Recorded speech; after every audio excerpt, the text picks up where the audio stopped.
అరుణ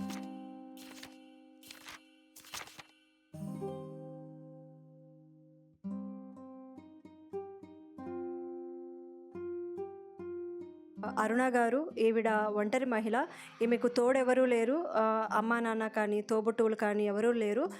చూస్తున్నారు కదా మీరు, ఈ ఇంట్లో తనొక్కతే ఉంటుంది. సో, తనకి కూడా సహాయం చేయాలనేసి వీళ్ళ సేవా కార్యక్రమాలను సాగిస్తున్నారు. అరుణ గారు, ఇప్పుడు మీరు ఒక్కతే ఉంటున్నారు కదా? ఒక్కతే ఉన్నానండి. అమ్మా, నాన్న లేదు, చనిపోయినరు.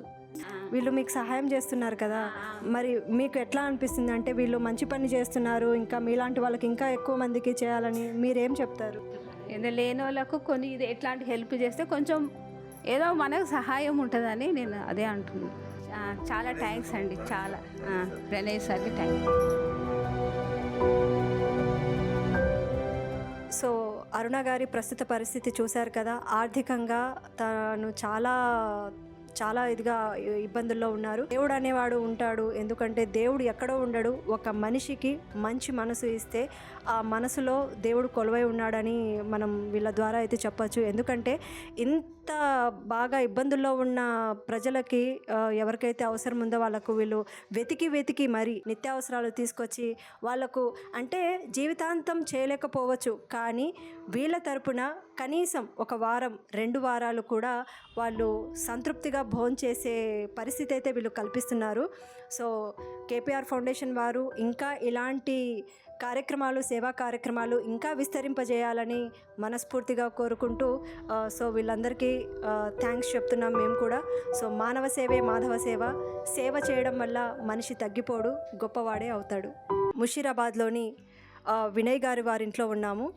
సో, ఈరోజు సందర్భం ఏంటంటే, వాళ్ళ ఫ్యామిలీ సర్వైవింగ్ కోసం ఏదైతే అవసరాలు ఉన్నాయో నిత్యావసర సరుకుల్ని కేపీఆర్ ఫౌండేషన్ వారు, ఇది ప్రజెంట్ వచ్చేసి దీని హెడ్ ఆఫీసు అనంతపురం జిల్లా తాడిపత్రి నియోజకవర్గంలో కైపా ప్రణయ్ రెడ్డి గారు వాళ్ళు ఆయన సొంతంగా ఓన్గా స్టార్ట్ చేశారు.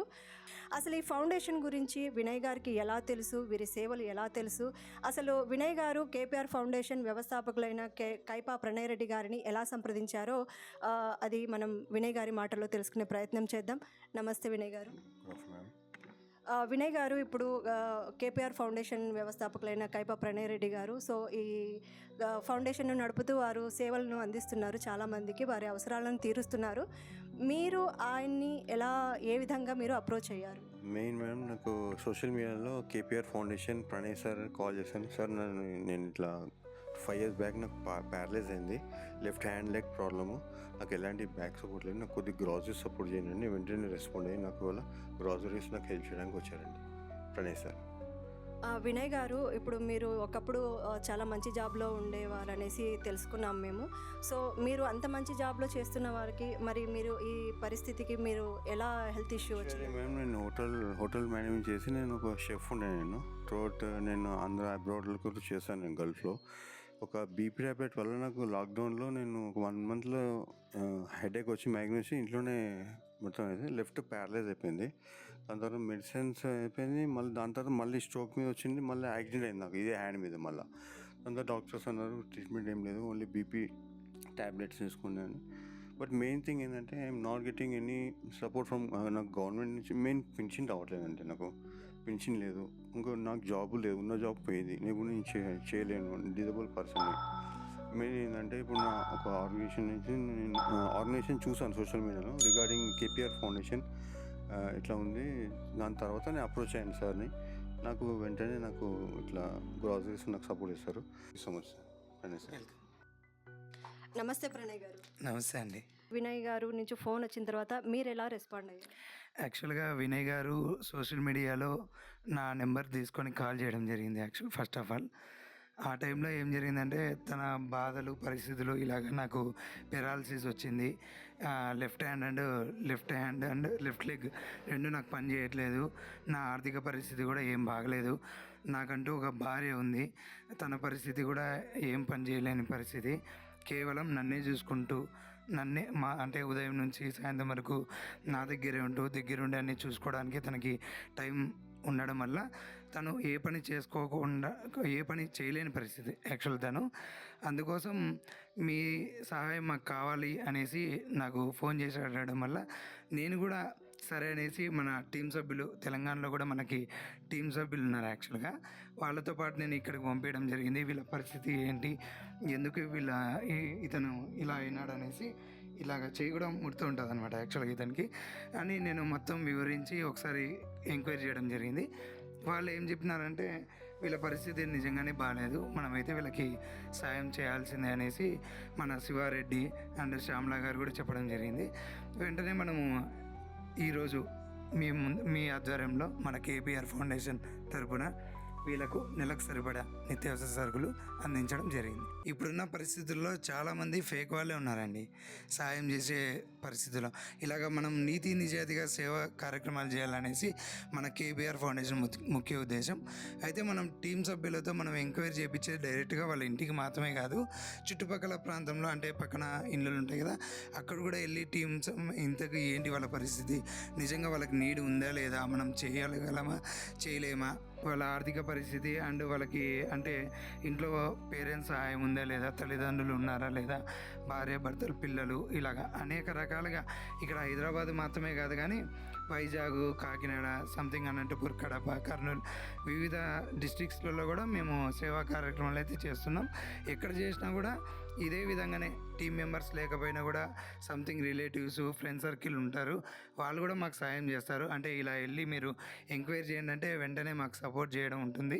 వాళ్ళు కూడా వెళ్ళి ఎంక్వైరీ చేస్తారు. అక్కడ ఏ ఏరియాలో అయినా సరే టీం మెంబర్స్ లేని సమక్షంలో ఇలాగ మేము రియాక్ట్ అవుతాం అనమాట. ఫ్రెండ్స్ ఆర్ రిలేటివ్స్ సమక్షంలో కూడా రియాక్ట్ అవుతాం. చాలామందికి సాయం చేయాలనేదే మాకు ఆలోచన ఉంది కానీ కొన్ని సిచ్యువేషన్స్లలో కొంతమందికి చేయలేకపోతున్నాం మేము. ఎందుకంటే మాకు నీడ్ అనేది అంటే దాతలు మాకు ఇలాగ లిమిట్గా ఉన్నారు. ఇప్పుడిప్పుడే కష్టపడుకుంటూ ముందుకు వెళ్తున్నాము. చిన్న చిన్న సాయం ఇట్లా నిత్యావసర సరుకులు కానీ లేదంటే బర్త్డేస్ ఈవెంట్స్ ఉంటాయి, వర్ధంతి అండ్ జయంతి ఈవెంట్స్ ఉంటాయి ఫౌండేషన్ సంబంధించి. ఒక వృద్ధాశ్రమంలో లేదంటే చిన్నపిల్లల ఆశ్రమాలు ఉంటాయి కదా, అక్కడ కూడా అనేక కార్యక్రమాలు చేస్తుంటాము. ఒకప్పుడు బ్లడ్ క్యాంప్స్ పెట్టాము. ఇప్పుడు ఇంకొకటి ఏంటంటే కొత్తగా మేము ఒకటి ప్లాన్ చేసినాం. యాక్చువల్గా ఫంక్షన్ హాల్స్లో ఫుడ్ మిగిలిపోతుంది, ఇట్లా మీ ఫౌండేషన్ వాళ్ళు మీరు తీసుకొని వెళ్తారా అని మమ్మల్ని అడిగారు చాలాసార్లు. కానీ మేము దానికి సంబంధించిన ఫండ్ రైజింగ్ చేయడం వల్ల కేవలం 1,05,000 రూపాయలు మాకు అందింది. ముందుగా దాతలందరికీ పేరు పేరున నేను మా ఫౌండేషన్ తరపున నేను ధన్యవాదాలు తెలుపుకుంటున్నాను. ఎందుకంటే 1,05,000 చిల్లర వరకు మాకు వచ్చిందంటే చాలా సంతోషం అనిపించింది. ఇంకా మాకు 1,19,000 చిల్లర వరకు అమౌంట్ రావాల్సింది. ఆ అమౌంట్ వస్తేనే మేము ఒక వెహికల్ కొనగలం, ఓమ్ని వెహికల్ అనేసి ఒకటి కొనగలము. వాటితో మేము చాలామందికి అంటే రోడ్డు ఇరువైపులా ఉన్న ఇబ్బంది పరంగా ఉంటారు కదా, వాళ్ళకి కానీ ఓల్డేజ్ హోమ్స్ ఇంకా ప్రభుత్వ హాస్పిటల్స్ దగ్గర చాలామంది ఏం జరుగుతుందంటే ఫుడ్ లేక చాలా ఇబ్బంది పడుతున్నారు. యాక్చువల్గా ప్రభుత్వ హాస్పిటల్స్ దగ్గరికి వచ్చేదే అంటే ఆర్థికంగా లేని వాళ్ళు మాత్రమే వాళ్ళు వస్తారనమాట. ఇలాగా కావాలనేసి మాకు హాస్పిటల్స్ ట్రీట్మెంట్ సంబంధించి వస్తారు. వాళ్ళకి సంబంధించిన అక్కడికి వచ్చిన వాళ్ళు చూసుకోవడానికి వచ్చిన వాళ్ళకి మేము ఫుడ్ డిస్ట్రిబ్యూషన్ చేయాలనేసి ఒక ప్లానింగ్లో ఉన్నాము. కానీ వాటికి సంబంధించి పోస్ట్పోన్ అవుతూ ఉంది. త్వరలోనే వాటిని కూడా మేము ఓపెనింగ్ చేసి ఖచ్చితంగా మేము ఇంకా మన సంస్థని ముందుకు తీసుకుపోవడానికి మేము క్రియాశీలకంగా టీం సభ్యులు అందరం కలిసి పనిచేస్తామని కోరుకుంటున్నాను. గత 4-5 ఇయర్స్ నుంచి మన శ్యామలా గారు కూడా చాలా సపోర్ట్ చేస్తున్నారు ఫౌండేషన్కి అనేసి నేను గత వారంలో తనకి తెలంగాణ ఉమెన్స్ స్పోర్ట్ ప్రెసిడెంట్గా నేను నియమించడం జరిగింది గత వారంలోనే. ఈ విషయం చాలామందికి మన టీం సభ్యులకు తెలుసు కానీ బయట సొసైటీకి నేను ప్రకటించలేదు. ఈ మీడియా తరపున కూడా నేను శ్యామలా గారిని నేను తెలంగాణ ఉమెన్స్ మహిళా ప్రెసిడెంట్గా నియమిస్తున్నాను. శివారెడ్డి తెలంగాణ ప్రెసిడెంట్గా నేను నియమిస్తున్నాను. ఎందుకంటే శివారెడ్డి అనే వ్యక్తి ఒక జాబ్ హోల్డర్. యాక్చువల్గా ఒక హాస్పిటల్లో తను ఉద్యోగం చేసుకుంటూ హాస్పిటల్లో కూడా చాలామందికి వైద్య సేవలు ఉచితంగా చేసేవాడు. అందుకోసం అతను కూడా చాలా ఇంట్రెస్ట్ ఉంది. ఇంతకుముందు కూడా 3-4-5 కార్యక్రమాలలో తెలంగాణలో చేసే ప్రోగ్రామ్స్లో కూడా అతను పార్టిసిపేట్ చేయడం జరిగింది. జస్ట్ మీ ఫ్రెండ్ సర్కిల్తో తర్వాత మీకు తెలిసిన వాళ్ళ ద్వారానే మీరు ఇంత మంచి కార్యక్రమాన్ని పూనుకొని సో ఎవరికైతే అవసరం ఉందో నిత్య అవసరాలను మీరు తీరుస్తున్నారు నిత్యావసరాల వస్తువులతోటి. సో మీరు ఈ ఫౌండేషన్ గురించి మీరేమని చెప్తారు? నేను ఈ కేపీఆర్ ఫౌండేషన్ అనేది గత 5 సంవత్సరాల నుంచి చూస్తున్నాను, వింటున్నాను కూడా. నేను దాన్ని చూస్తూ సోషల్ మీడియాలో కానీ యూట్యూబ్లో కానీ చూస్తూ ఉంటాను. కానీ అది నిజమా కాదు నేను చూసుకున్నాను, అక్కడికి వెళ్ళి పరీక్షించడం జరిగింది. నేను కూడా కొన్ని కార్యక్రమాలు పాల్గొనడం జరిగింది ఇంటర్నల్గా అక్కడ జరిగింది. సో నాకు నచ్చి కూడా నేను జాయిన్ అవ్వడం జరిగింది ఈ ఫౌండేషన్లో. ఇలాంటి దాతలకు ఇంకా ముందుకు రావాలి, ఇలాంటి సేవా కార్యక్రమాలు ఇంకా ఎన్నో చేయాలి అనుకుంటున్నాను. సో మీకు 2 మేనేజ్ చేయడం కష్టం అవ్వదా? అది మనం చేయాలనుకుంటాం కాబట్టి చేస్తాం అంతే. రైట్ అండి, చాలా మంచి సంకల్పం, చాలా మంచి మనసుతో తీసుకునే నిర్ణయాలన్నీ ఇలానే ఉంటాయి. ఇది జాబ్కి ఎఫెక్ట్ పడకూడదు, అలాగే మనసుకు సాటిస్ఫాక్షన్ అనేది ఉంటుంది కదా. సో ఆ సాటిస్ఫాక్షన్ మనసాక్షికి సంతృప్తినిచ్చేది అంటే ఒక సేవ, మానవ సేవే మాధవ సేవ అన్నారు కాబట్టి, సో మనిషి తలుచుకుంటే ఒకరికి మనం సాయం చేయాలి అని సేవాగుణం కలిగి ఉంటే అది జాబు ప్రెజర్సే కాదు కదా, కుటుంబ ప్రెజర్సే కాదు కదా అనేసి ఇక్కడ శ్యామల గారు తర్వాత శివారెడ్డి గారు అయితే నిరూపిస్తున్నట్టే అనిపిస్తుంది. ఇంకొన్ని విషయాలు శ్యామల గారి మాటలో తెలుసుకునే ప్రయత్నం చేద్దాం. నమస్తే శ్యామల గారు. నమస్తే అండి. మీరు ఇందాక ప్రణయ్ గారు చెప్పారు, అంటే మీరు కూడా చాలా ఇయర్స్ నుంచి సేవా కార్యక్రమాల్లో పాల్గొంటూ మీ వంతు కూడా మీరు పేదలకు సహాయం చేస్తూ మీరు కూడా చాలా యాక్టివ్గా ఉన్నారు ఈ సేవా కార్యక్రమాల్లో. మరి అటువంటి చూసుకుంటే మీరు ఒక హౌస్ వైఫ్, మీకు పిల్లలు ఉన్నారు, బరువు బాధ్యతలు ఉంటాయి, చాలా రెస్పాన్సిబిలిటీస్ ఉంటాయి. తర్వాత మళ్ళీ ఇట్లా ఈ యాక్టివిటీస్లో పాల్గొనడం అంటే అది మామూలు విషయం కాదు. మీరు ఎలా మేనేజ్ చేస్తున్నారు? ఫస్ట్ ఆఫ్ ఆల్ ప్రణయ్ గురించి చెప్పాలి. ఆ అబ్బాయి నాకు ఒక 5 years నుంచి ఫేస్బుక్లో తెలుసు. నేను తను చేసిన సేవలను చూసే నేను యాక్సెప్ట్ చేశాను ఫ్రెండ్గా. అంత మునుపు నేను కూడా ఒక దాతగా ఉన్నాను తనకు సపోర్ట్ చేసుకుంటూ. నేను ఎప్పుడు ఇలా డైరెక్ట్గా పార్టిసిపేట్ చేయలేదు. తిని అన్నారు మనకు కూడా తెలంగాణలో అవసరం అవుతుంది, సో మీరు ఎందుకు రాకూడదు అని అడిగారు. సో నేను కూడా ఆలోచించి ఇంట్లో మా హస్బెండ్ని అడిగితే సరే నీ ఇష్టము, నీకు ఇంట్రెస్ట్ ఉంటే చేసుకో అని చెప్పారు. సో పిల్లలు కూడా కొంచెం పెద్దవాళ్ళు అవ్వడం వల్ల నాకు ఇంట్లో కొంచెం బాధ్యతలు కూడా ప్రస్తుతానికి తగ్గాయి. సో సరే చూద్దాంలే, ఇంకా ప్రణయ్ ఉన్నాడు కదా సపోర్ట్గా చూద్దాము అనుకుని నేను కూడా వచ్చాను. ఇంకా వేరే మహిళలకి మీరేం చెప్తారు? మనం చేయాలి అనుకుంటే మన టైంని ఎలాగైనా అడ్జస్ట్ చేసుకొని చెయ్యొచ్చు. ఎవరైనా మనసుంటే మార్గం ఉంటుంది అంటారు కదండి. సో ఇక్కడ కూడా అంతే. సో మనమేమి రోజు వచ్చి ఇలా ఏమి చెయ్యం కదా, అవసరమైనప్పుడు మాత్రమే. కాబట్టి ఆ టైంని అడ్జస్ట్ చేసుకుంటూ ఇంట్లో చూసుకుంటూ రావచ్చు. ఒకవేళ అందరు మహిళలు రాలేకపోయినా కనీసం దాతలుగా అయినా మాకు సపోర్ట్ చేయండి. ఒకవేళ మీరు డైరెక్ట్గా ఇక్కడికి వచ్చి మాతో పాటు చేయలేకపోయినా మాకు దాతలుగా ఉన్నా కూడా మీ తరపున మేము మరింత మందికి సహాయం చేయగలము. వీళ్ళదంతా ఒక ఫ్రెండ్స్ గ్రూప్, అది కూడా సోషల్ మీడియా ద్వారా, ఫేస్బుక్ ద్వారా వీళ్ళు పరిచయమైన ఫ్రెండ్స్ వీరు. సో ఫ్రెండ్స్కే ఒక మంచి ఆలోచన వచ్చి ఇంత మంచి ప్రోగ్రామ్స్ చేస్తున్నారు వీళ్ళు. సో ఇలాంటి ప్రోగ్రామ్స్ వీరు ఇంకా ఎన్నో చేయాలని మనస్ఫూర్తిగా కోరుకుంటూ, వీళ్ళని చూసి చాలామంది ఇన్స్పైర్ అవ్వాలి. ఎందుకంటే ప్రస్తుత సమాజంలో ఇలాంటి పర్సన్స్, ఇలాంటి వ్యక్తులు చాలా అవసరం, ఇలాంటి సంస్థలు చాలా అవసరం. పేదవారికి కానీ, అవసరాలు ఉన్నవారికి కానీ ఇలాంటి సంస్థలు చాలా అవసరం. సహాయం చేయాలంటే డబ్బే అవసరం కాదండి, మంచి మనసు ఉండాలి.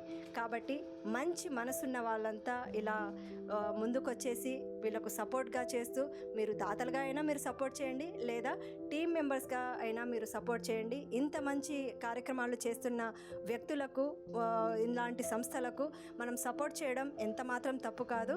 సో మనలాంటి వారు ముందుకొచ్చి తర్వాత అందరికీ మన ద్వారా ఒక కుటుంబ పోషణ, అది వారమా నెల అనేది కాదు అక్కడ ముఖ్యం. సో మన మనసు ఎంత మంచిగా ఉంది, మన మనసు ఎంత దయాగుణం కలిగి ఉంది అనేది మాత్రమే. ఈ మంచి మనసు ఒక కుటుంబానికి ఒక వారం పాటు భోజనం పెడుతుందంటే అంతకు మించి కావాల్సిందేముంది కదా. సో ఎవరైనా మీ పిల్లల బర్త్డే కావచ్చు, తర్వాత వర్ధంతులు కావచ్చు, బర్త్డేస్ కావచ్చు, మ్యారేజ్ డేస్ కావచ్చు, అంటే మీ జీవితంలో మీ కుటుంబంలో ఎటువంటి ఒక ఫంక్షన్ అయినా కావచ్చు, ఒక శుభకార్యం కావచ్చు. సో అలాంటి శుభకార్యాలకి మీరు ఏమైనా డొనేట్ చేయాలనుకున్న వాళ్ళు, దాతలు ఈ కింది నెంబర్లకు మీరు ఫోన్ చేసి వాళ్ళని సంప్రదిస్తే సో వాళ్ళు ఎవరికైతే అవసరం ఉంటుందో ఆ ఎదురు చూపులకు మన సహాయం అందించే చెయ్యి అవుదాం. Thank you.